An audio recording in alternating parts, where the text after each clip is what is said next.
ಓ ನನ್ನ ಪ್ರೀತಿಯ ಮಗು, ಜೀವನದಲ್ಲಿ ನೀನು ತುಂಬ ಸುಖವಾಗಿರಬೇಕು, ನೆಮ್ಮದಿಯಾಗಿರಬೇಕು. ನೀನು ಅಂದುಕೊಂಡಿದ್ದನ್ನು ಸಾಧಿಸಬೇಕು ಹಾಗೂ ನೀನು ಅಂದುಕೊಂಡಿದ್ದು ನಿನಗೆ ಸಿಗಬೇಕು ಎಂದರೆ ಮೊದಲು ನೀನು ಈ ಒಂದು ಕೆಲಸವನ್ನು ಮಾಡಲೇಬೇಕು ಕಂದ.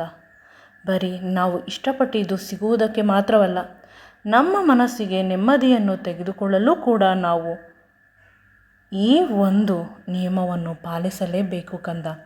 ಬದುಕಿನಲ್ಲಿ ಯಾವುದೇ ಕಾರಣಕ್ಕೂ ಯಾವುದೇ ವಿಷಯಕ್ಕೂ ನೀನು ಇನ್ನೊಬ್ಬರನ್ನು ಅತಿಯಾಗಿ ನಂಬಲೇಬೇಡ. ಈ ನಂಬಿಕೆ ಅನ್ನುವುದು ತುಂಬ ಸೂಕ್ಷ್ಮವಾಗಿ ಇರುತ್ತದೆ ಕಂದ. ಯಾರೂ ಕೂಡ ನಿನ್ನ ನಂಬಿಕೆಗೆ ಅರ್ಹರಲ್ಲ.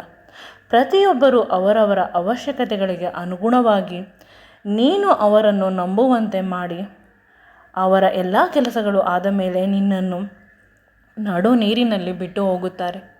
ಇದಕ್ಕೆ ಸಾಕಷ್ಟು ನಿದರ್ಶನಗಳಿವೆ ಮಗು. ಉದಾಹರಣೆಗೆ, ಮದುವೆಯಾದ ಮೊದಲ ದಿನಗಳಲ್ಲೇ ನಿನಗೆ ಅರ್ಥವಾಗುತ್ತದೆ, ನಿನ್ನ ಗಂಡ ನಿನ್ನನ್ನು ಪ್ರೀತಿಯಿಂದ ನೋಡಿಕೊಳ್ಳುತ್ತಿಲ್ಲ, ನಿನಗೆ ಮೋಸ ಮಾಡುತ್ತಿದ್ದಾನೆ, ದುಶ್ಚಟಗಳ ದಾಸನಾಗಿದ್ದಾನೆ ಅಂತ. ಆದರೆ ಆ ಮನೆಯಲ್ಲಿ ಇರುವ ಹಿರಿಯರು ನಿನ್ನನ್ನು ಯಾಮಾರಿಸುತ್ತಾರೆ. ನಾವು ಇದ್ದೇವೆ, ಅವನು ನಿನ್ನನ್ನು ನೋಡಿಲ್ಲವಾದರೂ ನಿನ್ನನ್ನು ತುಂಬ ಪ್ರೀತಿಯಿಂದ ನಾವು ಕಾಪಾಡುತ್ತೇವೆ ಮಗಳೇ, ನಮ್ಮನ್ನು ನಂಬು, ಹುಡುಗು ಬುದ್ಧಿ, ಒಂದು ಮಗು ಆದ ಮೇಲೆ ಸರಿ ಹೋಗುತ್ತಾನೆ ಅಂತ. ಒಂದು ಮಗು ಆಯಿತು, 2 ಮಗು ಆಯಿತು, 3 ಮಕ್ಕಳು ಆದರೂ ಕೂಡ ಅವನು ಅದೇ ರೀತಿ ಇರುತ್ತಾನೆ. ಆಗ ಪುನಃ ಹೇಳುತ್ತಾರೆ, ಮಕ್ಕಳು ಸ್ಕೂಲಿಗೆ ಹೋಗಬೇಕಾದರೆ ಸರಿ ಹೋಗುತ್ತಾನೆ ಅಂತ. ಮಕ್ಕಳು ಸ್ಕೂಲ್ಗೆ ಹೋಗುವ ಸಮಯ ಬಂದರೂ ಕೂಡ ಅವನು ದುಶ್ಚಟಗಳ ದಾಸನಾಗಿ ಅವನನ್ನೇ ಅವನು ನೋಡಿಕೊಂಡು ಹಗಲು ರಾತ್ರಿ ಕುಳಿತಿರುತ್ತಾನೆ. ಆ ಸಂದರ್ಭದಲ್ಲಿ ನೀನು ಆ ಮನೆಯ ಹಿರಿಯರು, ನಿನ್ನ ಅತ್ತೆ ಮಾವ ಅತ್ತಿಗೆಯರನ್ನು ಕೇಳಲು ಹೋದರೆ ಅವರು ಹೇಳುತ್ತಾರೆ, ಮಗು, ನಿನ್ನ ಹಣೆ ಬರಹ ಇದ್ದಿದ್ದು ಇಷ್ಟೇ, ನಿನ್ನ ಹಣೆಯಲ್ಲಿ ಬರೆದಿದ್ದು ಇಷ್ಟೇ, ನಾವ್ಯಾರು ಏನು ಮಾಡಲು ಸಾಧ್ಯ ಅಂತ.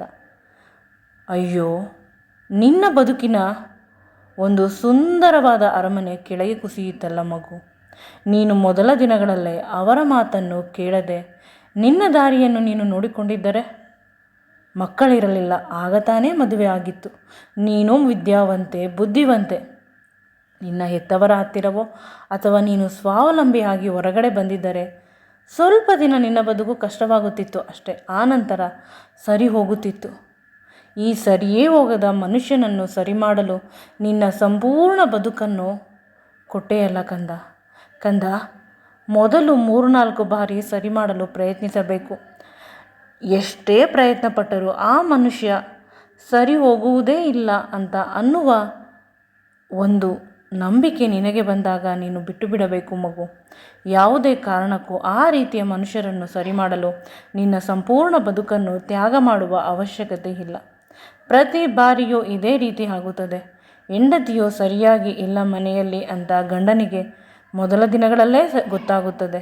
ಆದರೂ ಕೂಡ ಅವಳ ಮೋಸದ ಕಣ್ಣೀರಿಗೆ ಅವನು ಪದೇ ಪದೇ ಬಾಗಿ ಹೋಗುತ್ತಾನೆ. ಕೊನೆಗೆ ಒಂದು ದಿನ ಬರುತ್ತದೆ, ಅವಳು ಇನ್ನೆಂದೂ ಸರಿಯೇ ಹೋಗುವುದಿಲ್ಲ ಅಂತ. ಇದೆಲ್ಲ ಮೊದಲ ದಿನಗಳಲ್ಲೇ ನಿಮಗೆ ಗೊತ್ತಾಗಿರುತ್ತದೆ ಅಲ್ಲವೇ ಮಕ್ಕಳೇ? ಇನ್ನೊಬ್ಬರ ಬಣ್ಣದ ಮಾತುಗಳಿಗೆ ನಂಬಿ ನೀವು ನಿಮ್ಮ ಬದುಕನ್ನು ಹಾಳು ಮಾಡಿಕೊಳ್ಳುತ್ತೀರಾ. ನಿಮಗೆ ಕೊಟ್ಟಿರುವ ಈ ಬದುಕು ಎಷ್ಟೋ ಜನ್ಮದ ಪುಣ್ಯದ ಫಲ. ಅದನ್ನು ಬಹಳ ಚೆನ್ನಾಗಿ ಬಳಸಿಕೊಳ್ಳಿ. ನಿಮ್ಮ ಹತ್ತಿರ ಇರುವ ದುಡ್ಡನ್ನು ಇನ್ನೊಬ್ಬರು ಇದನ್ನು ದುಪ್ಪಟ್ಟು ಮಾಡುತ್ತೇವೆ ಅಂತ ನಂಬಿಸಿ ತೆಗೆದುಕೊಂಡು ಹೋಗುತ್ತಾರೆ ಮಗು. ಆದರೆ ಅವರ ಅವಶ್ಯಕತೆಗಳನ್ನು ಪೂರೈಸಿಕೊಂಡು ಆ ದುಡ್ಡನ್ನು ನಿಮಗೆ ಕೊಟ್ಟರೂ ಹೆಚ್ಚು, ಕೊಡದೇ ಇದ್ದರೂ ಹೆಚ್ಚು. ಪ್ರತಿ ಬಾರಿಯೂ ಇದೇ ರೀತಿ ಆಗುತ್ತದೆ ಮಗು. ನೀನು ನಿನ್ನ ಬದುಕಿನಲ್ಲಿ ಒಂದು ಮಹತ್ವದ ನಿರ್ಧಾರವನ್ನು ತೆಗೆದುಕೊಳ್ಳಬೇಕಾದಾಗ ಬೇರೆಯವರ ಮಾತುಗಳನ್ನು ಕೇಳು, ಪರವಾಗಿಲ್ಲ.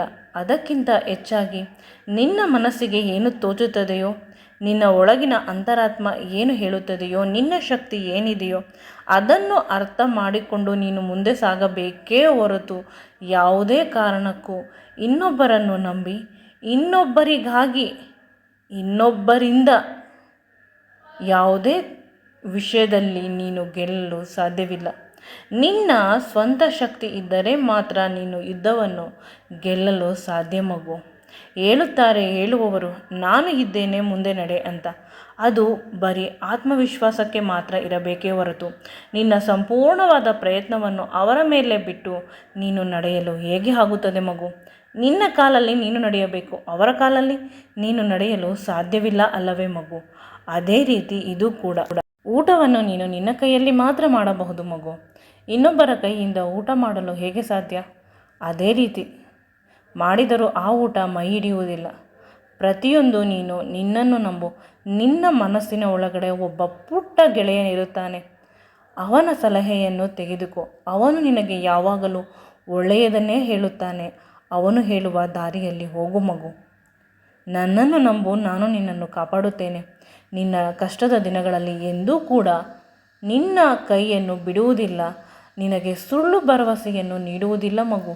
ನಾನು ಯಾವುದೇ ಭರವಸೆ ನೀಡಿದರೂ ಆ ಭರವಸೆ ಸತ್ಯವಾಗಿರುತ್ತದೆ ಕಂದ. ಈ ಬದುಕು ನಾನು ನಿನಗೆ ಕೊಟ್ಟಿದ್ದೇನೆ, ಚೆನ್ನಾಗಿ ನೀನು ಬದುಕಬೇಕು ಅಂತ. ಪ್ರತಿ ಬಾರಿ ನಾನು ನಿನಗೆ ಒಳ್ಳೆಯದನ್ನೇ ಮಾಡಲು ಪ್ರಯತ್ನಿಸುವೆ. ಆದರೆ ನೀನು ನನ್ನನ್ನು ಬಿಟ್ಟು, ನಾನು ಹೇಳುವ ಮಾತುಗಳನ್ನು ಬಿಟ್ಟು ಇನ್ನೊಬ್ಬರ ಮಾತುಗಳಿಗೆ ಕಿವಿ ಕೊಡುತ್ತೀಯ. ಇತ್ತೀಚೆಗೆ ಪ್ರಪಂಚದ ಜನಗಳು ಹೇಗೆ ಇದ್ದಾರೆ ಗೊತ್ತಾ ಕಂದ? ಇನ್ನೊಬ್ಬರಿಗೆ ಒಳ್ಳೆಯದಾಯಿತು ಅಂತ ಖುಷಿ ಪಡುವುದಿಲ್ಲ. ಅಯ್ಯೋ, ಇನ್ನೊಬ್ಬರಿಗೆ ಹೇಗೆ ಒಳ್ಳೆಯದು ಆಯಿತು ಅಂತ ಕಷ್ಟಪಡುತ್ತಾರೆ. ಆ ರೀತಿಯ ಜನಗಳ ಮಾತುಗಳನ್ನು, ಆ ರೀತಿಯ ಮನುಷ್ಯರ ಭರವಸೆಗಳನ್ನು ನೀನು ಹೇಗೆ ನಂಬುತ್ತೀಯ ಮಗು? ನಂಬಿ ನಿನ್ನ ಸರ್ವಸ್ವವನ್ನು ಅರ್ಪಿಸುತ್ತೀಯ, ಕೊನೆಗೆ ಪಶ್ಚಾತ್ತಾಪ ಪಡುತ್ತೀಯ ಮಗು. ಮೊದಲು ನೀನು ಸ್ವಾವಲಂಬಿ ಆಗು. ನಿನ್ನನ್ನು ನೀನು ನಂಬು. ಪ್ರಪಂಚದ ಯಾವ ಶಕ್ತಿಯೂ ಕೈಬಿಟ್ಟರೂ ನಿನ್ನ ಆತ್ಮ ನಿನ್ನ ಕೈ ಬಿಡುವುದಿಲ್ಲ ಮಗು. ಅದರ ಜೊತೆಗೆ ನಾನು ಕೂಡ ನಿನ್ನ ಕೈ ಬಿಡುವುದಿಲ್ಲ. ಬದುಕಿನಲ್ಲಿ ಯಾವುದೂ ಶಾಶ್ವತವಲ್ಲ. ಅದೇ ರೀತಿ ನೀನು ಕೂಡ ಶಾಶ್ವತವಲ್ಲ. ಬರಬೇಕಾದಾಗ ಒಬ್ಬನೇ, ಹೋಗಬೇಕಾದಾಗ ಕೂಡ ಒಬ್ಬನೇ.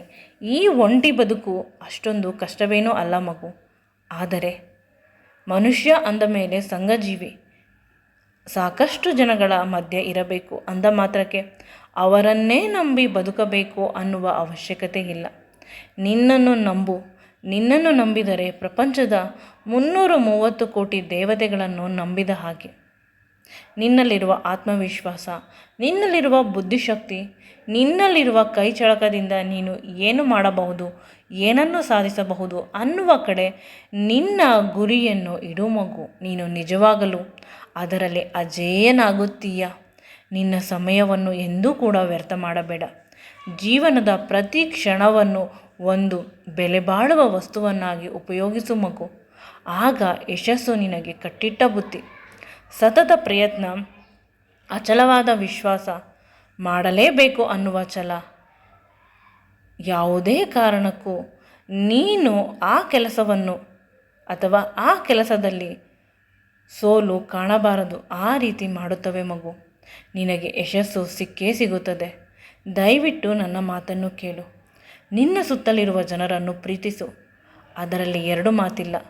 ಪ್ರೀತಿಯನ್ನು ನೀನು ಎಲ್ಲರಿಗೂ ಹಂಚಬೇಕು. ಆದರೆ ಇನ್ನೊಬ್ಬರನ್ನು ನಂಬಿ ಬದುಕು ಸಾಗಿಸುವುದು, ಇನ್ನೊಬ್ಬರನ್ನು ನಂಬಿ ಬದುಕು ಕಟ್ಟಿಕೊಳ್ಳುವುದು, ಇನ್ನೊಬ್ಬರನ್ನು ನಂಬಿ ಜೀವನದ ಪ್ರತಿ ಹೆಜ್ಜೆಯಲ್ಲಿ ಸಾಗುತ್ತಾ ನಡೆಯುವುದು, ಇದರಿಂದ ನಿನಗೆ ಏನು ಬೇಕೋ ಅದು ಸಿಗುವುದಿಲ್ಲ ಮಗು. ಇನ್ನೊಬ್ಬರು ಏನು ಆಸೆ ಪಡುತ್ತಾರೆ, ಇನ್ನೊಬ್ಬರು ಏನು ಬಯಸುತ್ತಾರೆ ಅದು ಸಿಗುತ್ತದೆ ಅಲ್ಲವೇ? ನೀನು ಅತಿಯಾಗಿ ನಂಬಿದಷ್ಟು ನಿನ್ನ ನಂಬಿಕೆಯನ್ನು ಅವರು ತುಂಬ ಹಗುರವಾಗಿ ತೆಗೆದುಕೊಂಡು ಅಪಹಾಸ್ಯ ಮಾಡುತ್ತಾರೆ. ಕಾಲ ಬಂದಾಗ ಎಚ್ಚರ. ಸಾಧನೆಯ ಹಾದಿಯಲ್ಲಿ ಬಂದರೆ ಸೂರ್ಯನೂ ಒಂಟಿ, ಚಂದ್ರನೂ ಒಂಟಿ, ಆ ಭೂಮಿ ತಾಯಿಯೂ ಒಂಟಿ.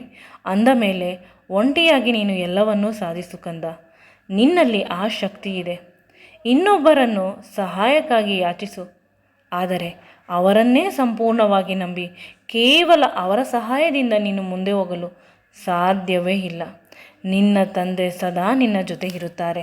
ನಿನ್ನ ತಂದೆಯನ್ನು ನಂಬಿ ಮುಂದೆ ನಡೆ, ನಿನಗೆ ಶುಭವಾಗುತ್ತದೆ. ಓಂ ಸಾಯಿರಾಮ್, ಜೈ ಸಾಯಿರಾಮ್. ಸರ್ವೇ ಜನೋ ಸುಖಿನೋ ಭವಂತಿ. ಸಮಸ್ತ ಸಾಯಿ ಭಕ್ತರಿಗೆ ನನ್ನ ಪ್ರೀತಿಯ ಧನ್ಯವಾದಗಳು.